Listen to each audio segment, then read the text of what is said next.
Senhor, meu Deus e meu Pai, desde já, Senhor, eu te louvo e te agradeço, meu Deus, por essa oportunidade em nome de Jesus. Espírito Santo de Deus, tem total liberdade para operar, para agir, que a tua graça, meu Deus, venha sobre esse lugar em nome de Jesus, que o Senhor venha usar, Senhor, a vida do pastor Sadraque, Deus, em nome de Jesus, como vaso, como instrumento, Senhor, que através da vida dele, Senhor, que possamos ser edificados nesta noite. Oh, Deus, que possamos sentir, Senhor, a tua paz que excede todo entendimento humano. Que o Senhor venha nos encorajar nesta noite, meu Pai, através da vida do teu servo, Deus, em nome de Jesus. Espírito Santo de Deus, continua com ele e continua a falar conosco nesta noite. E assim eu te agradeço, Senhor, em nome do Pai, do Filho e do Espírito Santo de Deus.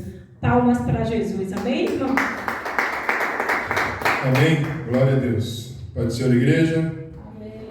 Graças a Deus pela oportunidade de estar aqui, usando as palavras da Eva. O que você tem colocado debaixo do sovaco? É uma verdade. Nós temos que colocar debaixo do sovaco e andar e fazer ele sentir seu cheiro. Eita glória! É benção. Amém? Irmãos, hoje eu quero fazer menção de um texto e o personagem bem conhecido do Antigo Testamento. Eu acredito que todos lá, pode se sentar, quem está, pode sentar, irmã Graça.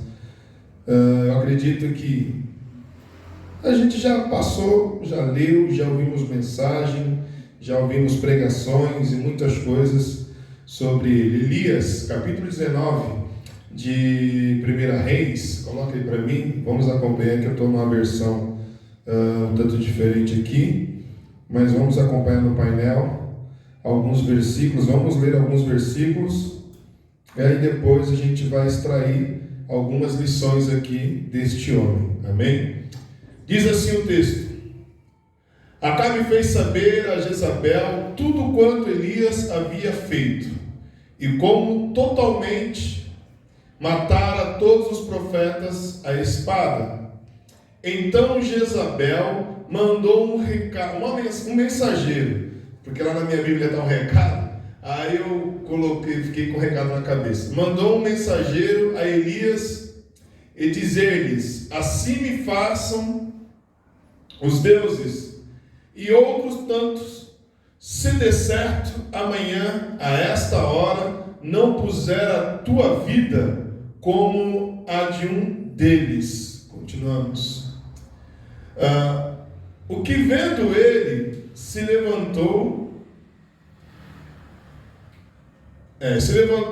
e para escapar com vida se foi achegando a Berseba, isso mesmo, que é de Judá, deixou ali o seu servo. Ele, porém, foi ao deserto a caminho de um dia e foi sentar-se debaixo de um zimbro e pediu para si o Senhor, e pediu para si a morte, e disse: já basta, ó Senhor, toma agora a minha vida, pois não sou melhor do que meus pais. E deitou-se e dormiu debaixo do zimbro, e eis que então um anjo o tocou e lhe disse: levanta-te, come. E olhou, e eis que à sua cabeceira estava um pão cozido sobre as brasas e uma botija de água, e comeu e bebeu e tornou a deitar-se. Então o anjo do Senhor tornou a segunda vez, o tocou e disse: levanta-te e come, porque será muito longo o caminho. Levantou-se, pois, e comeu e bebeu, e com a força daquela comida caminhou 40 dias e 40 noites, até Horebe, o monte de Deus.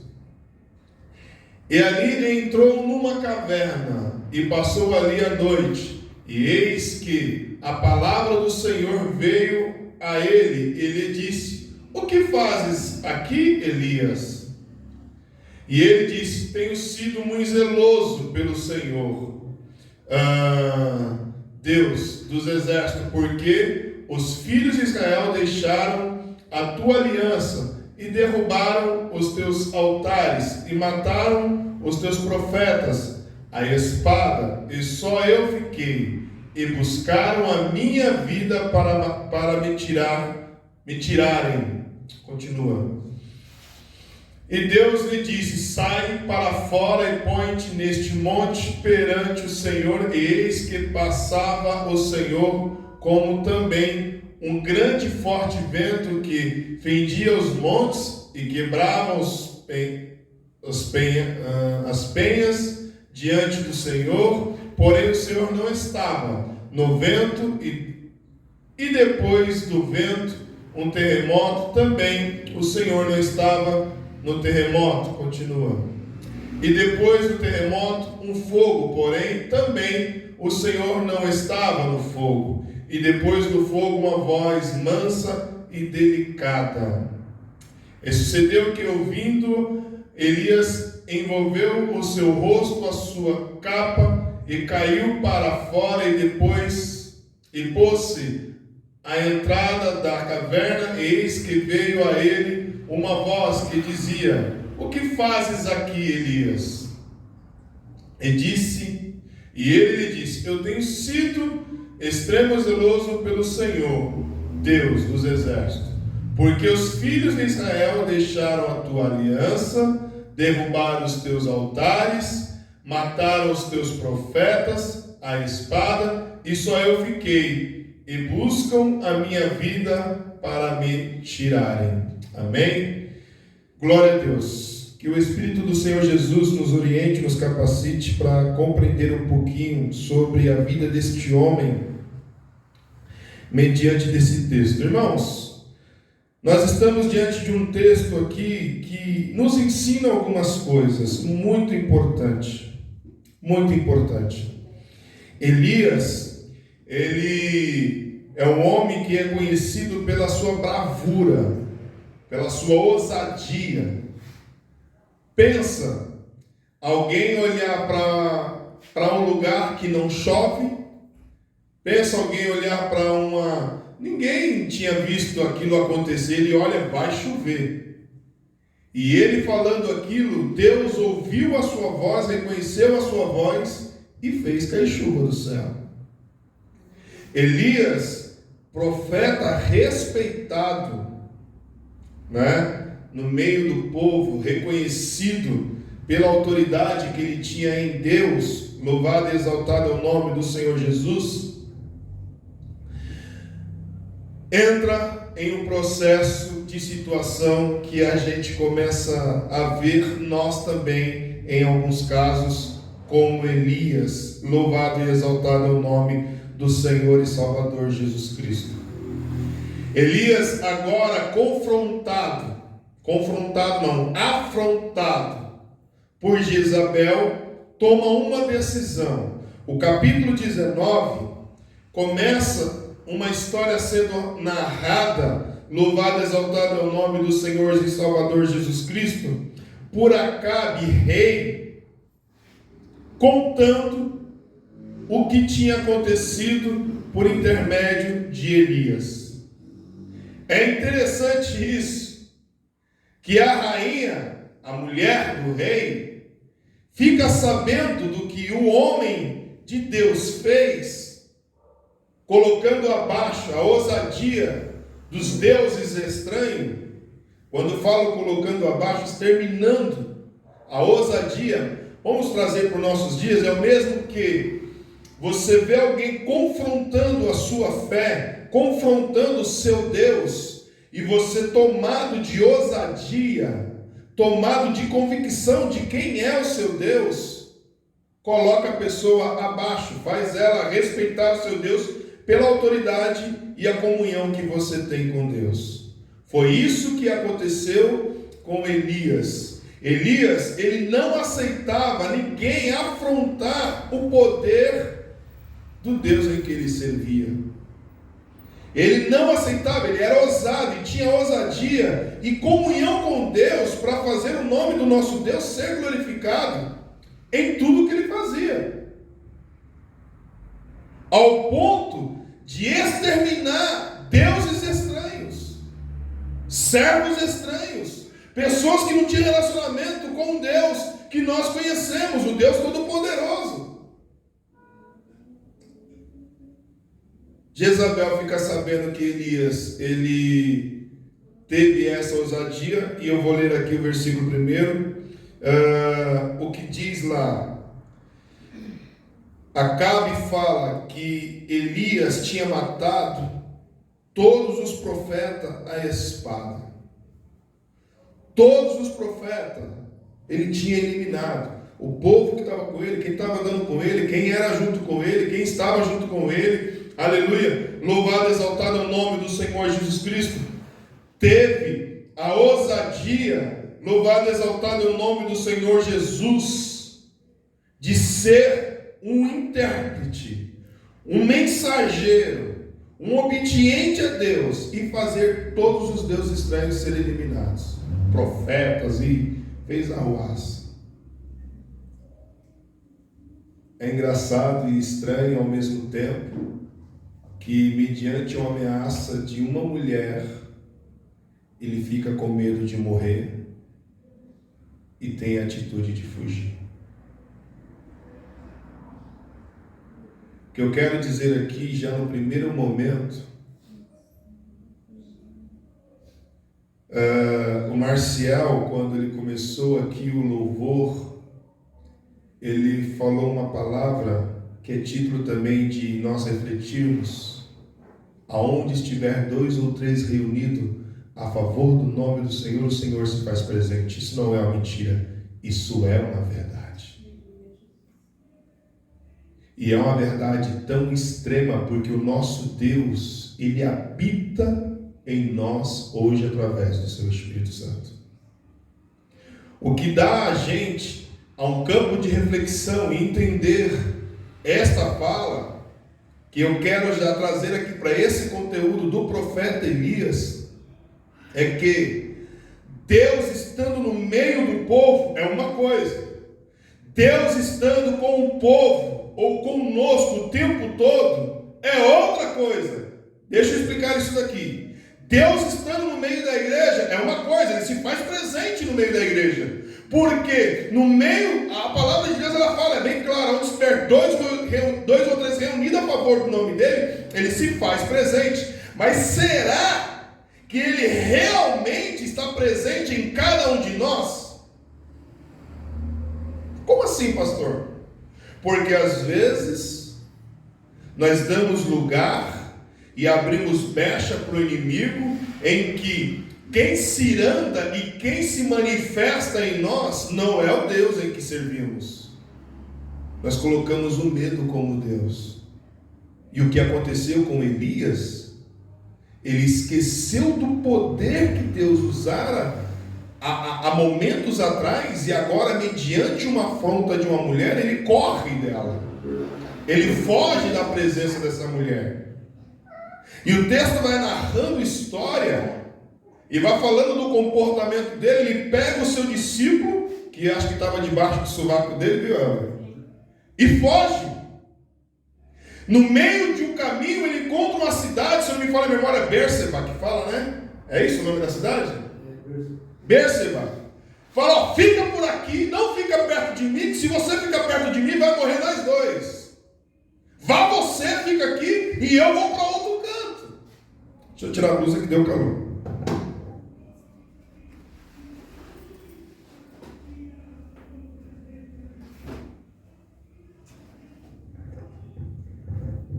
E ele fala para esse servo dele ficar nessa cidade. E ele foi para outro lugar. E nesse outro lugar que ele foi, a Bíblia vai dizer que é o Monte Sinai. E a título de curiosidade para nós aqui, foi no mesmo monte em que Deus falou com Moisés. Foi no mesmo monte em que Deus, aleluia, falou com... Deixa eu voltar aqui. Êxodo capítulo 3, versículo do 2 ao 15, não vou ler, mas está lá registrado que Moisés havia feito uma aliança com o povo de Israel nesse monte. Êxodo capítulo 19, no encontro de Deus com Elias, Deus não falou por meio de um vento, terremoto, essas coisas tal, porque o texto traz isso. Olha o lugar aonde ele foi se esconder. Nesse monte tinha uma caverna, e ele vai e se esconde nessa caverna, para ele não ser encontrado por Jezabel. Quantas vezes Deus vem falar com Elias? O texto narra que Deus vem, fala com ele está dormindo. Deus, através do anjo, vem falar com ele, coloca comida do lado dele, levanta, come, porque a caminhada é grande. E ele dormindo, olhou para a comida, continuou dormindo, o anjo vem, fala de novo com ele, levanta, come, porque a caminhada é grande. Ele dormindo e aí daqui a pouco Deus vem, fala com ele de novo em forma de um vento brando, e é interessante que ele reconhece Deus e cai diante da presença de Deus. Aqui há uma lição.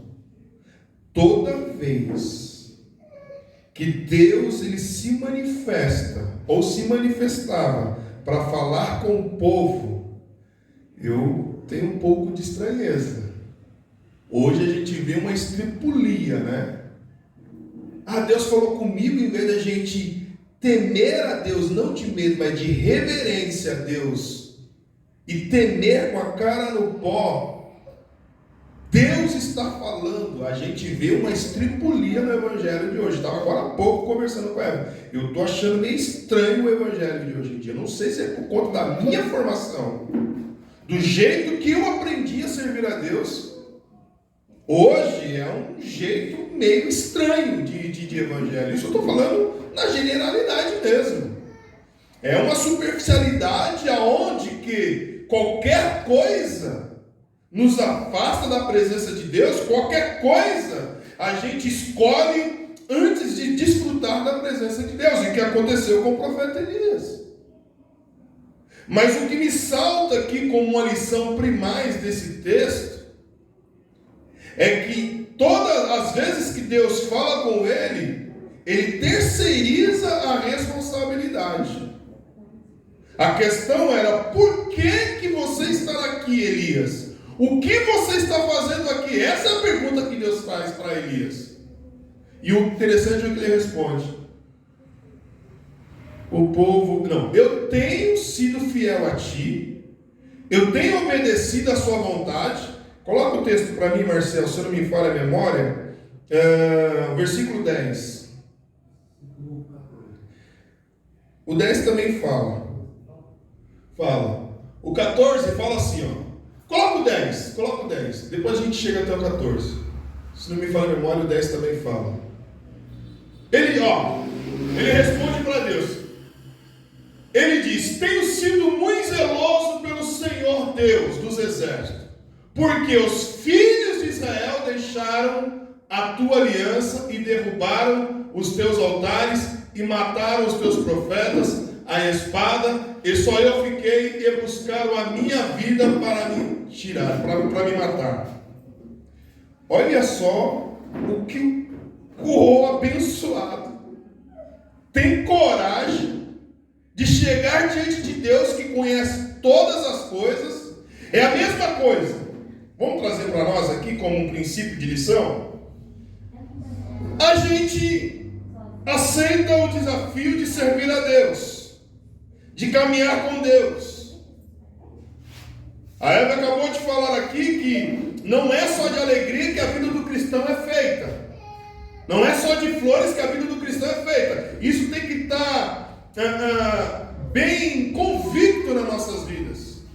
Que não é só de flores, não é só de alegria, não é só de momentos satisfatórios que a gente vai viver uma vida com o Senhor Jesus. Existem as tribulações, existem as guerras em que vivemos e que nos forja o nosso caráter diante daquele que é todo-poderoso. E aí Elias tem a oportunidade de se mostrar como servo obediente, porque a fala dele é uma, mas o comportamento dele é outro, e assim muitas das vezes é o nosso. A nossa fala: Senhor, eu tenho sido fiel a Ti, Senhor, eu tenho orado, eu tenho jejuado, eu tenho buscado, mas a Tua igreja faz tudo ao contrário. O povo que o Senhor, mesma coisa seria comigo, o povo que o Senhor me deu nas mãos faz tudo ao contrário. Não, o problema é comigo, não é com o povo. Sou eu que estou dizendo que tem sido fiel e zeloso diante de Deus. E aí quando vem a primeira afronta, em vez de eu me posicionar, eu fujo, eu corro. Quantas vezes nós temos tido os comportamentos covardes por conta das pessoas e esquecemos de quem é de fato o nosso Senhor e o nosso serviço a ser prestado por Ele e para Ele. Quantas vezes? Pastor, mas é difícil. As pessoas batem demais. As pessoas, elas falam demais. As pessoas questionam demais. Não, mas não é as pessoas. Chegará um dia em que cada um de nós prestaremos contas diante do Deus em que servimos. Eu estava ouvindo esses dias um debate com o pastor César Cavalcante e um testemunha de Jeová. Não sei se você viu. Ele olhou no momento do debate, ele usou Filipenses, se não me falha a memória. Aquilo ali, irmãos, para mim, foi um tapa no pé das orelhas. Ele falou: vai chegar um dia em que a gente jamais vai poder se curvar em diante de teorias humanas, porque a palavra, ela vai se cumprir. E a palavra diz que chegará um dia em que Jesus reinará e descerá dos céus, virei buscar a tua igreja e colocar todo mundo, todo ser vivente dobrará os joelhos diante dele e reconhecerá que ele é Senhor de todas as coisas. Acho que foi isso, né?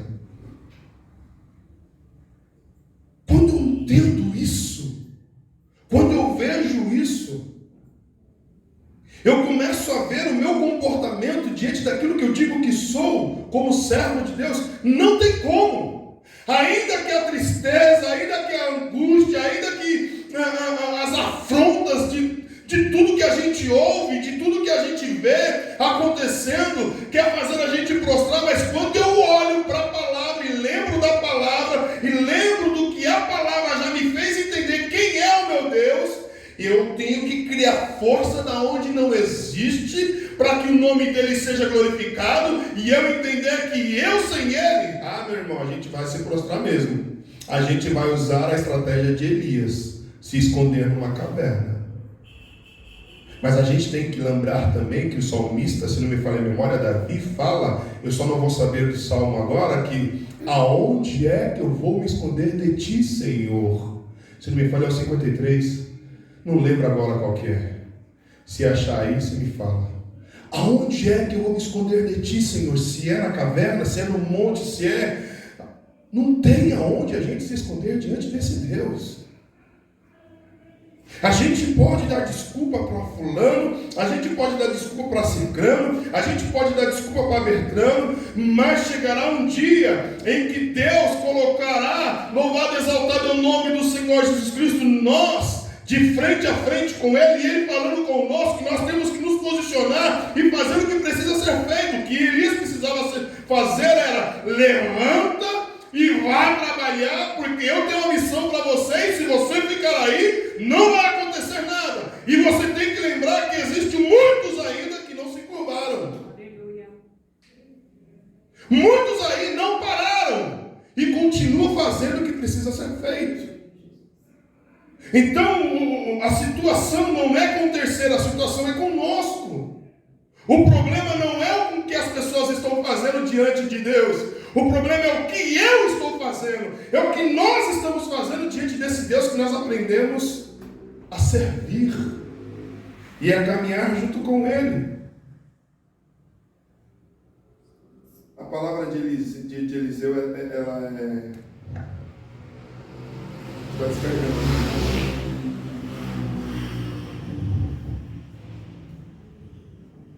A fala dele é uma fala que, se a gente colocar para nós, ela tipifica muito bem o nosso comportamento. Elias levantou, comeu e bebeu, versículo 8. A comida deu-lhe força bastante para caminhar 40 dias e 40 noites até o Sinai, no monte sagrado, e ali entrou numa caverna para passar a noite, e de repente o Senhor Deus lhe perguntou: o que você está fazendo aqui, Elias? Não era para ele parar. Irmãos, quando eu falo dessas coisas assim, eu lembro do começo da caminhada. Não tem como eu não lembrar disso. Do começo da nossa jornada com Cristo. Nada fazia a gente parar. Nada, mas nada. Ah, tá falando besteira? Problema. Fala você que eu vou fazer a minha parte. Ah, tá falando de... Não tem problema. Fala você que eu estou fazendo a minha parte. E às vezes eu uso aquela passagem... por aumentar a iniquidade, o amor de muito vai se esfriando, e eu falo que isso é a camiseta, ou é a camisa do mundo, não é da igreja. O amor da igreja não pode se esfriar. E quando eu falo da igreja, não estou falando das quatro paredes. Eu estou falando da igreja, nós como igreja. Nós que aqui estamos como igreja. Esse amor que nós sentimos por Deus, lá no primeiro amor, ele não pode se esfriar, ele tem que ir potencializando e melhorando a cada vez mais. Mas por que ele se esfria? Porque entra a tal da iniquidade. A gente começa a se espelhar no mundo e não se espelhar em Cristo, não se espelhar naquele em que Ele nos colocou para ser como o melhor exemplo, que é o próprio Cristo. E se a gente olhar para Cristo, a gente vai lá olhar o caminho de Jesus e ver o que Ele fazia para obedecer a voz do Pai, para obedecer a vontade do Pai. Eu estava conversando esses dias com a pastora. Falei, se Jesus fosse algum de nós. Os irmãos dele falaram, louco. Ó o louco. Jesus pega os 3 discípulos, próximo da hora de ser crucificado, e fala, vamos ali. Eu preciso falar com o Pai, preciso tirar um tempo para falar com o Pai. Coloca os 3 discípulos para ficar vigiando ele enquanto ele vai lá orar. Ele volta a primeira vez, estão os 3 dormindo. Ele vai lá orar. Vem pela segunda vez, estão os 3 dormindo de novo. O que isso nos ensina? A resposta de Jesus, na sua oração, ele fala, Pai, esse cara está pesado. Se eu fosse fazer a minha vontade, eu não queria, mas não é o que eu quero, é o que o Senhor quer. E o que o Senhor quer, que seja feita a sua vontade. Quero. Não, tem aqui. E fazer a vontade de Deus, ou deixar que ela seja feita em nós e por nós, irmãos, revela muito do nosso caráter diante de Deus. Porque, irmãos, quando a gente olha para a igreja, quando a gente olha para as pessoas, eu tenho usado a fala aqui, e faz muito sentido, na perspectiva de quem não conhece a Jesus. Ele precisa ter uma referência. E a referência de quem é Jesus, para quem não conhece a Jesus, somos nós. A melhor interpretação, sim ou não? Somos nós, a melhor interpretação. Quando eu vejo Elias usando da oportunidade, olha, vai chover. Ele era a melhor interpretação do povo reconhecer a grandeza de Deus. E Deus ouvia a sua voz e fazia cumprir a sua palavra. Louvado e exaltado é o nome do Senhor Jesus. Nos nossos dias, em que estamos vivendo, ainda que eu creio pela palavra que se a gente não fizer, as pedras vão clamar, porque Deus tem o poder para poder fazer, mas nós temos a consciência e a inteligência de que nós somos as pessoas em que o mundo precisa ver a glória de Deus, a manifestação de Deus, o amor de Deus, as coisas que precisam ser feitas por intermédio do nome do Senhor Jesus Cristo. E aí, em vez de a gente nos posicionar e fazer o que precisa ser feito, o que a gente vai fazer? A gente vai fazer como Elias: eu vou esconder na primeira caverna. E o que pode ser caverna para nós? Nos nossos dias. Não vou fazer, não estou legal, a depressão, sei lá o que mais, complexo de inferioridade e um monte de coisa que existe, essas doenças da alma de hoje em dia. E a gente vai cada vez mais se escondendo do que precisa ser feito. E Deus está só olhando para nós. Vá comer, vá beber, porque a caminhada é longa. E o trabalho que eu tenho para cada um de vocês é muito, muito, muito, muito grande. E se a gente entender o que ele fala, que se a gente estiver ligado nele, obedecendo à vontade dele, obras maiores do que, imagina, obras maiores do que Cristo a gente pode fazer. Como que a gente pode raciocinar um negócio desse? Fala para mim. Não dá para pensar? É você olhar para você e ver o que Deus já fez em você, e com seu testemunho de vida fazer o outro enxergar em você a grandeza de Deus na sua vida e aceitar a Jesus pelo seu testemunho de vida. Glória a Deus. E a gente não consegue entender isso, porque a gente fica esperando que o outro faça.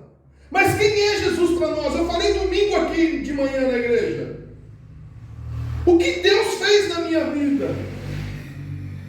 Será que isso que Deus fez na minha vida já não é o bastante, já não é uma boa mensagem, já não é um bom comportamento para me manter de pé e fazer com que o outro faça, com que o nome dele seja glorificado na vida dele também?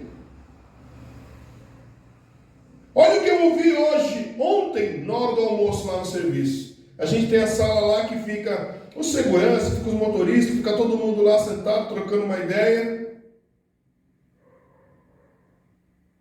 E aí chegou um rapaz, brinca comigo demais, no sentido assim, brincadeira legal, nada desrespeitosa. Eu estava sentado na cozinha, almoçando sozinho. Ele falou: cara, eu brinco com você, mas eu te respeito demais. Eu vejo você numa referência de uma pessoa saudável, de uma pessoa boa. Eu não fico vendo você com brincadeira aqui, desnecessário, né? Falando palavrão, falando besteira. Cara, você é um pastor. Eu fiquei olhando para ele assim e falei: você está brincando comigo? Não, estou falando sério agora. Eu estou falando sério agora. Isso aconteceu outros dias. Ontem, um outro amigo falou assim: cara, eu vou qualquer dia lá na sua igreja ouvir você pregar. Porque, é diferente. Dá para entender que eu não preciso falar muito, mas o comportamento vai dizendo quem você é, e o que você faz com que o outro comece a querer fazer ou ter o prazer de viver o que você está vivendo. Esse é Jesus nas nossas vidas nos dias de hoje. Que era o que Eliseu poderia ter entendido. Peraí, ela está se levantando, não é contra um qualquer um. Você não vai ser soberbo. Não, eu estou falando. Não, a gente tem que entender que somos sujeitos a pecados, sujeitos a erros, sujeitos a um monte de coisa. Mas quem é Deus nas nossas vidas? O que é que Deus está fazendo em nós? A afronta do diabo vai vir todo dia, irmão. A afronta do inimigo vai vir todo dia, ela bate na porta todo dia. E se a gente ser pego num momento de fragilidade, de fraqueza, já deu 9 horas. A gente vai dar lugar ao inimigo. Não terceirize a sua responsabilidade. Nós não devemos terceirizar a nossa responsabilidade. Ele vai dizendo: Senhor Deus Todo-Poderoso, eu sempre tenho servido a Ti e só a Ti, mas o povo de Israel quebrou a sua aliança. Ué, quem quebrou foi ele ou foi o povo? Se foi o povo, ele tinha que continuar naquilo que ele foi chamado para poder fazer. Porque o dia do prestar de conta, cada um prestará conta daquilo em que Deus colocou nas suas mãos para poder fazer. A gente quer colocar, fulano, cicrano, Bertrano. Não, irmãos, é nós, cada um de nós. Cadê o versículo 14 que você falou? É isso mesmo, é a mesma coisa. O versículo 11, o Senhor disse: Sai e vai ficar diante de mim no alto do monte, muito forte que rachou. Deixa eu botar aqui. Sai e vai ficar diante de mim. Eu estou lendo outra tradução, tá? Então o Senhor passou por ali e mandou um vento muito forte e rachou os morros e quebrou as rochas em pedaços, mas o Senhor não estava no vento. O Senhor na rocha do vento parou a soprar, veio um terremoto, porém o Senhor não estava. Depois do terremoto veio um fogo, mas o Senhor não estava no fogo. E depois do fogo veio um sussurro calmo e suave. Quando Elias ouviu o sussurro, cobriu o rosto com a capa, então saiu e ficou na entrada da caverna. E uma voz lhe disse: O que você está fazendo aí, Elias? A gente até ouve Deus falar conosco através do Espírito Santo. Eu tenho falado aqui na igreja, com o Espírito Santo ele fala. Como que o Espírito Santo fala? Você não é cristão agora? Você não disse que serve a Deus agora? E aí? Sai da caverna, libera perdão, sai da caverna, usa o seu posicionamento, sai da caverna, faça ser reconhecido o Deus em que nós servimos, porque Ele está perguntando para nós: o que você está fazendo aí? Quanta coisa a gente pode estar fazendo, quanta coisa a gente deve fazer diante desse Deus, mas a gente quer se esconder. Mas saiba de uma coisa: de Deus ninguém se esconde, de Deus ninguém se esquiva, de Deus não dá para fazer de conta. Ele sabe das nossas limitações, Ele sabe das nossas fragilidades, Ele sabe do que precisamos. A diferença está em quando eu reconheço isso, e no meio das fragilidades, no meio da deficiência, no meio da busca de viver uma vida santificada no Senhor, eu falo: eis-me aqui, Senhor, usa-me a mim e faça a sua vontade ser real. É o que basta. Quando a gente fala isso, irmãos, a gente tem prova de que Deus, Ele ouve tudo. Deus ouve uma criança chorando, pode subir ela.